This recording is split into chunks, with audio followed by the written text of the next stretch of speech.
So here's the thing about first contact with alien civilizations. Everyone imagines it'll be this grand, meaningful moment with carefully chosen representatives of humanity stepping forward to greet our cosmic neighbors. Philosophers, diplomats, maybe a Nobel Prize winner or two. People who've prepared their whole lives for this exact scenario. Instead, humanity got Marcus Webb. Marcus was a maintenance technician at the International Space Cooperation Facility, and his primary qualification for becoming humanity's first official telepathic contact was that he happened to be elbow-deep in the break-room coffee machine when the aliens arrived.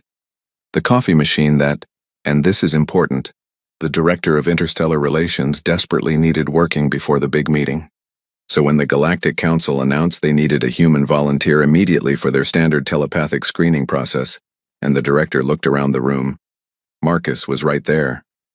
Convenient, volunteered, doomed. The Galactic Council took their protocols seriously.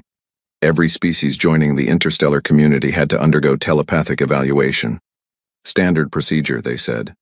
Perfectly safe, they promised. Just a quick peek into the cognitive processes to make sure you're not, secretly planning galactic domination or running on some kind of hive mind situation that would complicate trade negotiations. Enter Velcara. Velcara was what you'd get if someone took an amethyst geode, gave it 4 arms and an ego the size of a small moon. She was the Council's most prestigious telepathic evaluator, with 6,000 years of experience and a resume that included reading the minds of 847 different species. She'd scanned hive minds, group consciousness collectives, species that thought in colors, species that thought in mathematical equations, and one particularly memorable species that thought exclusively in interpretive dance concepts. She'd seen it all, done it all, been completely unimpressed by all of it. As far as Velcara was concerned, scanning this human was just another boring Tuesday. She'd read the preliminary reports. Humans were a young species, relatively simple bilateral symmetry, carbon-based, nothing exotic. They probably thought in straightforward linear patterns about food, shelter, and reproduction like most primitive species. This would take 5 minutes, tops, and then she could get back to her meditation chamber and the 17 scholarly papers she was peer-reviewing. Marcus sat in the scanning chair, which had clearly not been designed for human anatomy, and was about as comfortable as sitting on a pile of geometry. Velcara floated across from him, her crystalline body refracting the lights into little rainbow patterns on the walls. Pretty, actually. Marcus made a mental note that it looked kind of like that Pink Floyd album cover. "This will not hurt," Velcara said, her voice resonating like a wine glass being tapped with a fork. "Simply relax your mind and allow me to observe your cognitive patterns. I have performed this procedure 14,683 times without incident." Cool, Marcus said, trying to figure out where to look. Did crystals have eyes? Was he supposed to make eye contact with the glowy bits? So I just think about stuff? Think about whatever you normally think about. I am merely observing the structure of your consciousness, not the content. Your thoughts are private and irrelevant to this evaluation. Famous last words, really. Velcara initiated the link. Her consciousness reached out and touched the surface of Marcus's mind, ready to catalog another boring thought structure for another boring species that would join the galactic community and proceed to do boring galactic community things like trade agreements and cultural exchanges. What she found instead was chaos, not disorder, not randomness, but a cascading, ricocheting, multiplex torrent of simultaneous cognitive processes that hit her prepared consciousness like a fire hose hitting a wine glass. She'd spent 3 days preparing for a gentle stream and walked into a Category 5 hurricane. Velcara's crystalline body flashed through colors that didn't have names in most languages. Her 4 arms locked rigid. And then, for the first time in 6,000 years of telepathic practice, she made a sound that roughly translated to "what the actual," before her consciousness just noped out completely, and she collapsed onto the floor. Marcus blinked. Is that normal?" It was not normal. The medical team arrived at a speed that suggested they'd been waiting just outside the door, which probably should have told Marcus something about how these screenings usually went. They swarmed around Velcara's unconscious form, scanning her with devices that beeped in what Marcus could only describe as a concerned manner. Leading the chaos was Dr. Finch, whose species had evolved from something bird-like and apparently kept the evolutionary anxiety that comes from being prey animals. His feathers were doing this thing where they kept puffing up and flattening down, which Marcus suspected was the alien equivalent of stress sweating. "What did you do?" Dr. Finch squawked, his translator giving his voice a perpetual tone of someone whose day had just gone catastrophically wrong. "I sat in a chair," Marcus said, holding up his hands. "She said, think about normal stuff, so I thought about normal stuff. That's it, I didn't even move." "Velcara has scanned 847 species," Dr. Finch said, checking a holographic readout that showed Velcara's vital signs doing what appeared to be a very concerning dance. "She has scanned hive minds with billions of constituent consciousnesses. She has scanned the Vexnari, whose thoughts exist partially in other dimensions. She once scanned a species whose entire consciousness was a single continuous scream of existential dread, and she wrote a paper about it. She does not just faint." "Well, I don't know what to tell you, Doc. Maybe she had a bad morning." Dr. Finch's feathers did the puffy thing again. Telepaths train for decades specifically to handle disturbing or chaotic thought patterns. Velcara has handled thoughts from species that would drive lesser beings mad. She is quite literally the best at what she does. He paused, checking another readout. "What exactly were you thinking about?" Marcus tried to remember. Well, when she mentioned that thing about cognitive patterns, it reminded me of this scene from Star Wars, you know, the cantina scene, and then I was thinking about whether you guys had something like that, like an alien bar, which made me think about bars, which reminded me of this really embarrassing thing I said at a party in 8th grade that I still cringe about sometimes. And then I was doing the mental math on whether enough time had passed that it didn't matter, which meant I was thinking about the Pythagorean theorem for some reason, and then there was this song stuck in my head. You know that really annoying one? Goes like da da da da da da. It's been there for 3 days. Dr. Finch stared at him. Several of his head feathers stood completely upright, and I guess I was also thinking about whether hot dogs are sandwiches, because my coworker and I have this ongoing debate about it. I say no, structurally distinct, but he's a purist about the definition of sandwich. Oh, and I was wondering if I'd locked my apartment this morning, but I do that every morning, so that's normal. That was all simultaneous? Dr. Finch's voice had gone up half an octave. I mean, yeah, that's just how thinking works. No, Dr. Finch said slowly. That is not how thinking works. That is not how thinking works for anyone in the known galaxy. Marcus frowned. What do you mean? You're thinking right now, aren't you? Probably multiple things. Like, you're listening to me, but you're also worried about the crystal lady, and you're probably thinking about what forms you need to fill out, and maybe what you're having for dinner. The doctor's feathers were now at maximum puff. I am thinking about one thing, the current emergency. When I finish addressing this emergency, I will think about the next thing. This is how all sentient beings process consciousness. Sequential cognitive flow. That sounds boring. That sounds sane, Dr. Finch snapped. Your species thinks about multiple complex topics simultaneously, including abstract mathematical concepts, social embarrassment from a decade ago, ongoing debates about food categorization, and repetitive auditory loops, all while maintaining a conversation? Well, when you put it like that, it sounds weird. Behind them, Velcara made a groaning sound that the translator helpfully rendered as a color somewhere between regret and migraine. She was waking up, which Dr. Finch seemed to consider both a relief and a problem. Do not, Dr. Finch said, pointing a wing claw at Marcus, think anything else until we figure out what's wrong with you. I literally can't stop thinking. That's not how brains work. Then try thinking about one thing quietly, something calm. Marcus nodded and tried to think about something peaceful, like that beach vacation he'd taken 5 years ago, which reminded him he needed to renew his passport, which meant going to the post office, which was always a nightmare, which made him think about that time he'd seen a guy have a complete meltdown at the post office over stamp prices, which was honestly kind of funny, but also sad, which made him wonder what alien post offices were like. Dr. Finch's scanner started beeping more urgently. Stop whatever you're doing. I'm just sitting here. Your brain activity just spiked 40%. What were you thinking about? Alien post offices.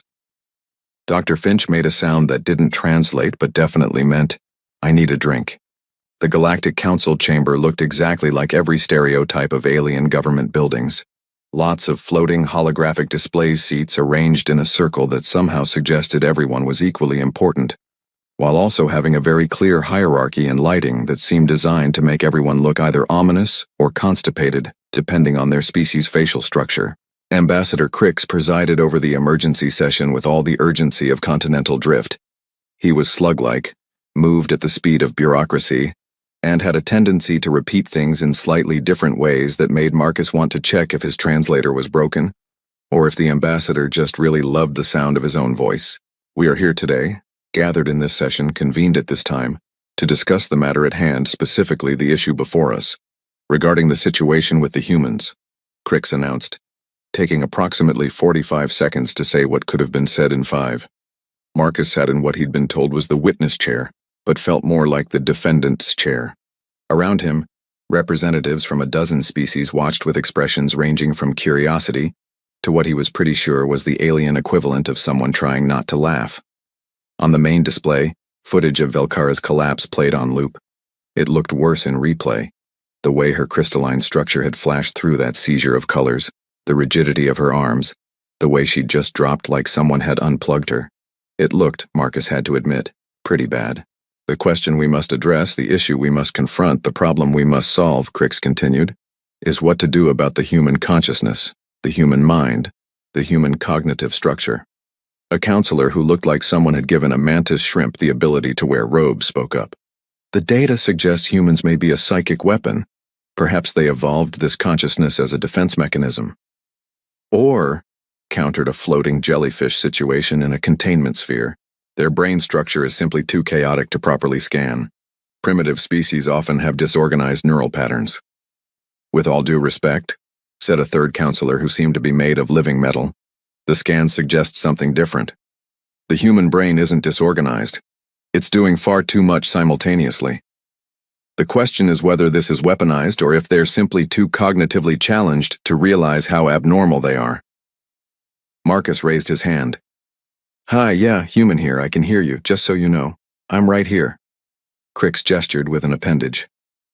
The human, Marcus Webb, the representative, the witness, would like to speak, to address the council, to provide input.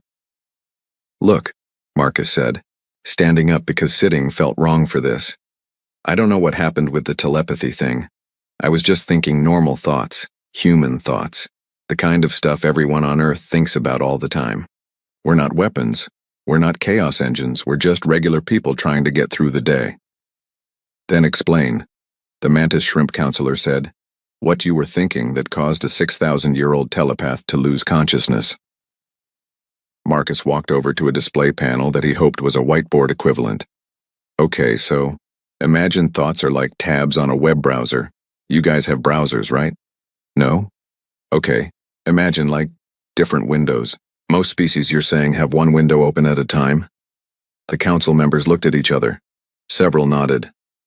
Humans have like minimum 12 windows open. All the time.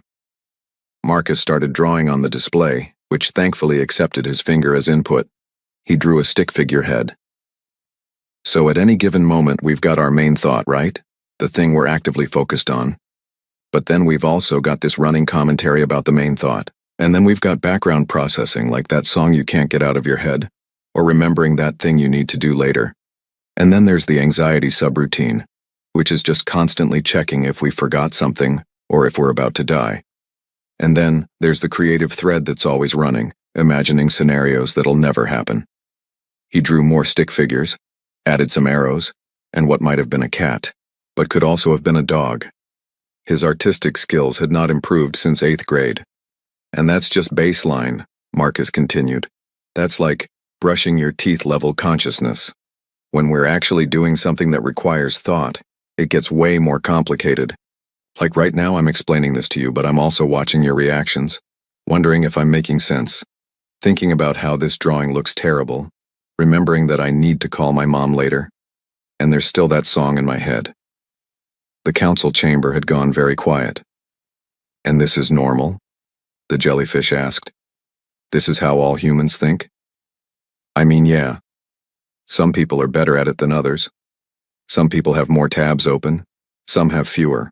But yeah, this is standard human consciousness. Crix leaned forward slowly, which took about 15 seconds. And you indicated that this was you on a calm day, a relaxed day, a peaceful day.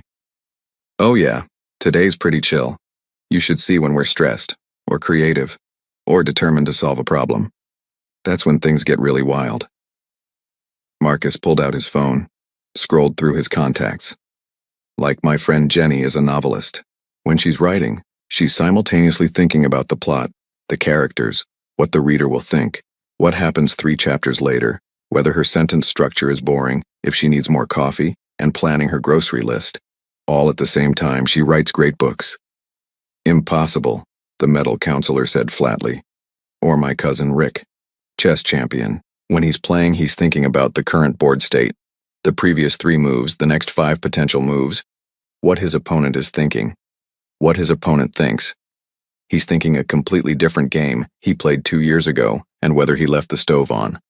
And he wins tournaments. Several counselors were making the universal gesture of beings reconsidering their life choices. Oh, and my buddy Dave.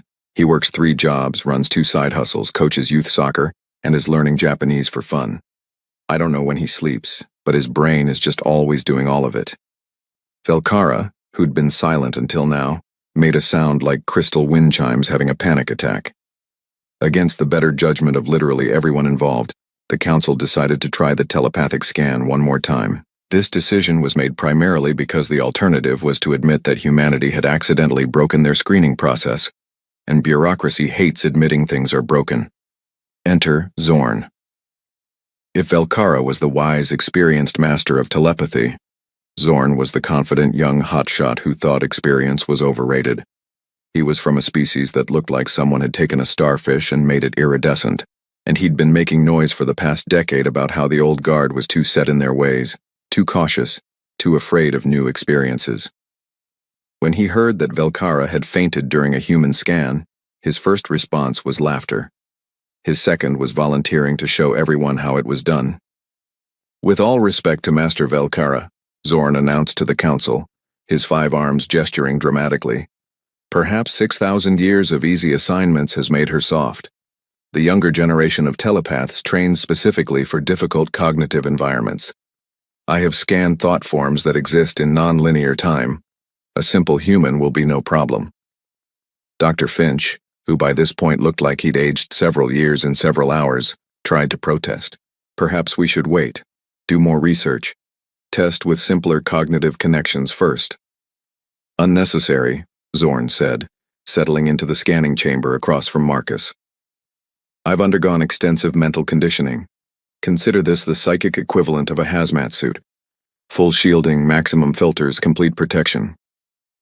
Marcus, who'd been told to just be himself and think normal thoughts, felt like he should probably warn this guy.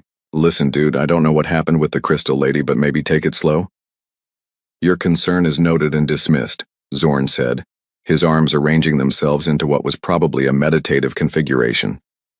Initiating link in 3, 2, 1. The connection formed, and Zorn's consciousness slipped into Marcus's mind with the confidence of someone who'd never been wrong before and was about to learn a valuable life lesson. From Zorn's perspective, Marcus's consciousness looked like someone had taken a perfectly normal thought stream and multiplied it by 12, then set it on fire, then added a soundtrack. The main thought thread was clear enough. Marcus was wondering if this was safe and thinking about what he'd have for dinner later. Logical, sequential, normal.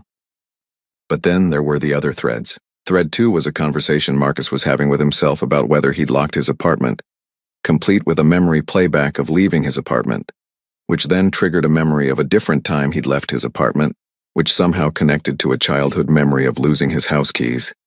Thread 3 was song lyrics, just an entire song playing on loop, not even a good song. Some commercial jingle from 15 years ago that apparently had taken up permanent residence in Marcus's brain. Thread 4 was anxiety, just pure, distilled anxiety about various things. Did he turn off the coffee machine before leaving? Was that mole on his arm normal? Had he been rude to the alien jellyfish earlier? Should he have said something different? Thread 5 was what Zorn could only describe as fan fiction. Marcus was running a complete simulation of what he'd do if zombies suddenly appeared, including defensive positions, supply needs, and whether the space station had enough canned goods. And that was just the surface level. Deeper down were layers of memory, emotion, future planning, and self-reflection all running simultaneously. Marcus was thinking about the present, remembering the past, planning the future, and critiquing his own thoughts about all of it at the same time. It wasn't chaos. That's what broke Zorn's confidence. It was organized. Every thread connected to every other thread in this massive web of consciousness that somehow functioned as a cohesive whole. It was beautiful and terrifying and absolutely overwhelming. Zorn lasted 15 seconds. Longer than Velkara, but still. As his consciousness retreated from Marcus's mind, he managed to gasp out, "It's not chaos. It's all of it. All the time. Everything at once. How are you not exhausted? How do you exist like this?" Then he fainted, his 5 arms spreading out like a fallen star. Dr. Finch didn't even look surprised anymore. He'd moved past surprise through concern and landed firmly in acceptance. "Medical team to the scanning chamber. Again. And someone please tell the council that we need to completely rethink our approach to human consciousness."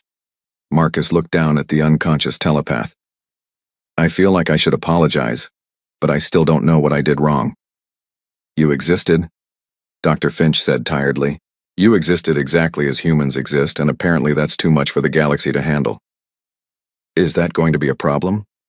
Dr. Finch's feathers did the stress puff thing.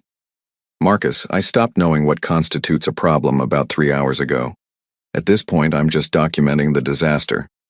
Velkara requested a private meeting with Marcus 3 days after her initial collapse. She'd spent that time recovering, meditating, and apparently preparing herself for round 2 because when Marcus entered the meditation chamber, she'd surrounded herself with what looked like psychic bubble wrap. "Before we begin," Velkara said, her crystalline voice steadier now, "I want to make clear that I am not attempting another link. I am simply trying to understand what I experienced. Do you consent to this conversation?" "Sure," Marcus said, settling into a cushion that was definitely more comfortable than the scanning chair. "Though I'm not sure how much help I'll be. I still don't really get what went wrong." "That is precisely what I need to explain. What I experienced was not wrong. It was simply far beyond what I had prepared for." Velkara's colors shifted to something contemplative, like deep ocean blue mixed with sunset orange. "Tell me, Marcus, when you think, do you hear a voice in your head?" "Yeah, obviously. My internal monologue. Everyone has one." "No," Velkara said gently. "They do not. Most species process thoughts as impressions, concepts, or feelings. The idea of thoughts as spoken language is uniquely human." Marcus blinked. "Wait, what? How do you think without words? How do you think with them? Language is a communication tool, not a thinking tool. Most beings simply know what they're thinking without narrating it to themselves." "That's insane. So when you're like trying to figure something out, you don't talk through it in your head?" "I simply arrive at conclusions through logical or intuitive processes. But humans, you translate all of your thoughts into language, constantly narrating your own existence to yourselves." Marcus thought about that, which of course meant his internal monologue started commenting on the concept of internal monologue, which created a weird recursive loop. "Huh, yeah, I guess I do that. Is that bad?" "Not bad. Simply one of many processes happening simultaneously." Velkara shifted her position, her crystalline structure catching the light. "But that is only the beginning. Humans also have visual imagination, yes? You mean picturing things in your head?" "Yeah. Most species do not have this ability, or have it in very limited form.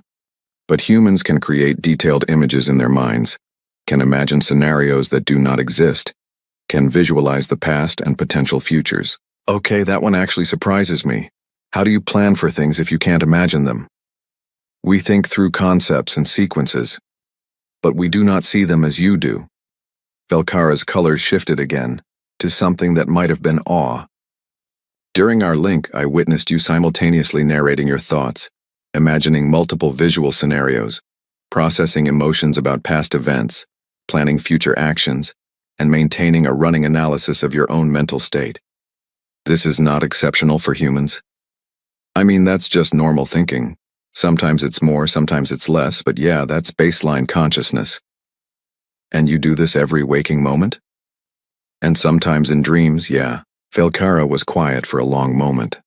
When she spoke again, her voice carried something that the translator struggled with, but Marcus interpreted as profound respect. Marcus, human consciousness is not chaotic. It is not simple. It is possibly the most complex cognitive structure we have ever encountered. You are running what we would consider multiple separate consciousness streams as a single integrated experience. The processing power required, the energy expenditure, the sheer mental coordination, it should not be possible. But it is possible. Obviously, we're doing it. Yes, and that is what caused me to faint. I prepared to scan a single thought stream, perhaps two. Instead, I encountered what appeared to be a dozen distinct cognitive processes, all running simultaneously, all interconnected, all functioning as a unified consciousness. It was like expecting to observe a candle and instead finding myself standing before a star. Marcus felt weirdly proud and embarrassed at the same time. So we're not broken? Broken? No. You are extraordinary, exhausting, but extraordinary. Velkara's colors shifted to something warmer. I have one more question, and it is the one that truly concerns the Council. If what I experienced was you on a calm day, what happens when humans are stressed? Creative? Determined? Oh. Marcus thought about that, which meant thinking about times he'd been in flow state or crisis mode or deeply focused on a problem. Well, everything kind of intensifies, I guess. More threads, faster processing, deeper connections between ideas. Like, when my friend Jenny is really in the zone writing, she says she loses track of time completely. Hours pass like minutes because her brain is just fully engaged in the creative process. And your cousin, the chess player? Rick says when he's in a tournament, it's like his brain becomes this prediction machine. He's not just seeing the board, he's seeing hundreds of possible boards all at once, rating them, analyzing them, choosing the best path forward. He describes it as beautiful. And your friend with multiple occupations? Dave's a freak of nature, honestly. He just doesn't get tired the way normal people do. His brain is always spinning up new projects, new ideas, new things to try. He says sitting still and thinking about one thing sounds like torture. Velkara's crystals were doing the flash warning thing again, but softer this time, more controlled. Do you understand what you are describing? You are telling me that humans can voluntarily increase their cognitive processing beyond what rendered me unconscious. That your baseline consciousness, the thing that broke our scanner, is merely your resting state. When you put it like that, it sounds bad again. Not bad, Velkara said. Terrifying, impressive, unprecedented, but not bad. She paused, her colors cycling through what Marcus was learning to recognize as deep thought. The Council must know this. They must understand that humanity does not think differently as a matter of culture or choice. Your consciousness is fundamentally distinct from anything we have encountered. This changes everything about how we must approach your species. Is that going to be a problem? For us joining the galactic community? A problem? Velkara made a sound like crystal chimes, laughing. Marcus, humanity is going to change the galactic community. The question is whether the galactic community is ready for it. Probably not, Marcus said. Definitely not, Velkara agreed. But I suppose that has never stopped humans before. The Galactic Council's final decision came down 3 weeks later, after extensive debate, multiple committee reviews, and what Marcus heard was an unprecedented amount of arguing about cognitive theory and psychic safety protocols. Ambassador Crix delivered the verdict with all his characteristic speed and redundancy. The Council has decided, has determined, has concluded that humanity shall be accepted into the galactic community, welcomed into the interstellar collective, granted membership in the Cosmic Alliance. A pause, during which several humans in the observation deck started celebrating, however with conditions, stipulations, and requirements. The celebrating stopped. Humanity is hereby classified, designated, and labeled as a psychically hazardous species, a cognitive risk class, a mental danger category. This is not a judgment of character, not a condemnation of your nature, not a criticism of your consciousness, but rather an acknowledgement of fact, a recognition of reality, an acceptance of observable data. Dr. Finch stepped forward, looking somehow both relieved and exhausted. He'd been the primary author of the new protocols, which Marcus knew had required basically rewriting the entire telepathic screening handbook. What this means practically is that all telepathic contact with humans requires extensive preparation, proper shielding, and hazard compensation pay. No telepath will be required to link with human consciousness without full informed consent and appropriate safety measures. Additionally, a council member added, humanity will be providing consultants to help telepathic species understand and prepare for human cognitive patterns. We need to know how your minds work if we are to coexist safely. Everyone looked at Marcus. Wait, me? Marcus said. I'm a maintenance technician. My qualification is that I have a human brain, which apparently is enough to break telepaths. That's not really consultant material. You are the human who has experienced telepathic contact and can articulate the experience, Dr. Finch said. That makes you the most qualified person in your species. Congratulations on your promotion. And that's how Marcus Webb, maintenance technician and owner of one aggressively multi-threaded consciousness, became humanity's official cognitive consultant to the Galactic Council. His job description was essentially help aliens understand why humans are like this. And his qualification was survived being himself. 6 months later, Marcus was back at the space station, back at his maintenance job because the consultant gig was only part-time and didn't pay enough to quit his day job. He was elbowed deep in the coffee machine again, the same coffee machine that had started this whole mess when a new alien species arrived for their screening. They were sort of triangular, sort of crystalline, and very nervous. Marcus had learned to recognize the signs, the way they looked around the station, checking the walls, the ceiling, the floor as if something might jump out at them. One of them approached Marcus, their translator rendering their voice as hesitant. Excuse me, are you human? Guilty as charged, Marcus said, wrestling with a particularly stubborn filter basket. We have been told humans are psychically hazardous, that your thoughts can render telepaths unconscious, that your consciousness operates on principles unknown to galactic science. They paused. Is this propaganda? Exaggeration? Marcus looked up at the being, at their genuine concern and confusion. All around the station he could see the warning signs that had been posted, bright yellow placards that read, Caution, Human Cognitive Zone, Telepaths proceed with appropriate shielding. He thought about Velkara, recovering in her meditation chamber after their first contact, about Zorn, who'd gone back to school to study human consciousness and was now writing a dissertation about it, about the dozen telepaths he'd trained, walking them through the bizarre reality of human thought processes, watching their expressions shift from skepticism to horror to fascination.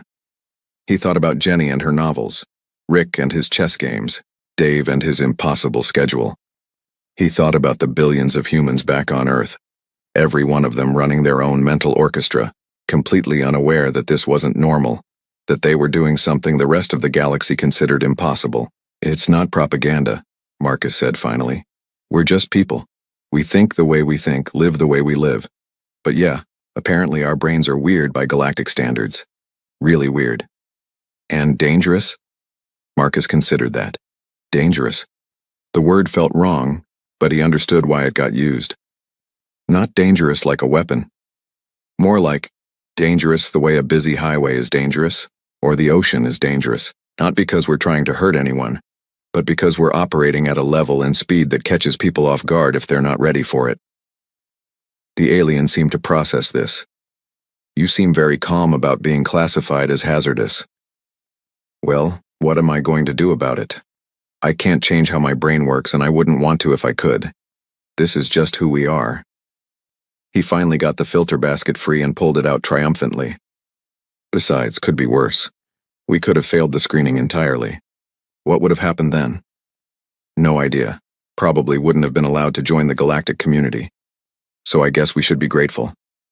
We didn't pass the test exactly, but we broke it in an interesting enough way that they let us in anyway.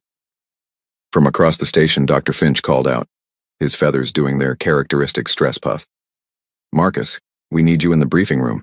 The Velnari delegation wants to know if humans dream in multiple thought streams simultaneously. Do we? The triangular alien asked. Marcus grinned. Oh, you have no idea. Human dreams are a whole other level of weird. Be right there. He turned back to the alien. "Welcome to the galaxy, by the way. You're going to love it here. It's chaotic and strange, and nothing works quite the way you expect it to. Kind of like the inside of a human brain, actually."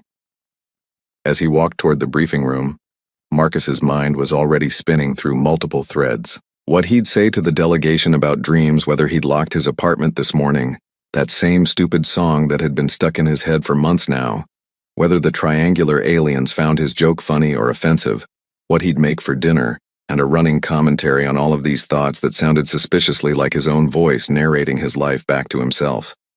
Just another day in the life of a psychically hazardous species. Behind him, the triangular alien watched him go, then looked at one of their companions. "I do not understand humans at all." "Nobody does," Dr. Finch said, passing by with a stack of data pads. "That is precisely the problem. Or the charm. I have stopped trying to decide which." The coffee machine beeped, signaling that it was ready to dispense caffeinated beverages. Somewhere in the diplomatic wing, Velkara was meditating, her consciousness carefully shielded, still recovering from the day she'd learned that the universe was stranger and more wonderful than 6,000 years of experience had led her to believe. And Marcus Webb, maintenance technician and accidental ambassador for human consciousness, went off to explain to yet another group of confused aliens why humanity thought the way it did. Not because he had all the answers, not because he was special or particularly enlightened, but simply because he was human, and being human meant thinking about 17 different things at once, including whether hot dogs were sandwiches. The debate, incidentally, was still ongoing.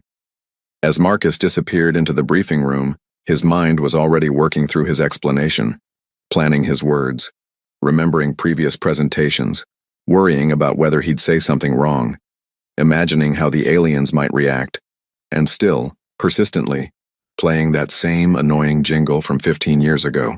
Somewhere in the depths of human consciousness there was a thought about thoughts, a wonder about wondering, a dream about dreaming.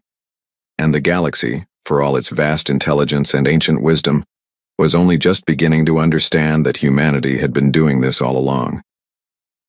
Welcome to the galactic community, humanity. You broke the test, rewrote the rules, and made everyone reconsider what consciousness could be. It was, Dr. Finch would later write in his official report, the most human thing they could have possibly done.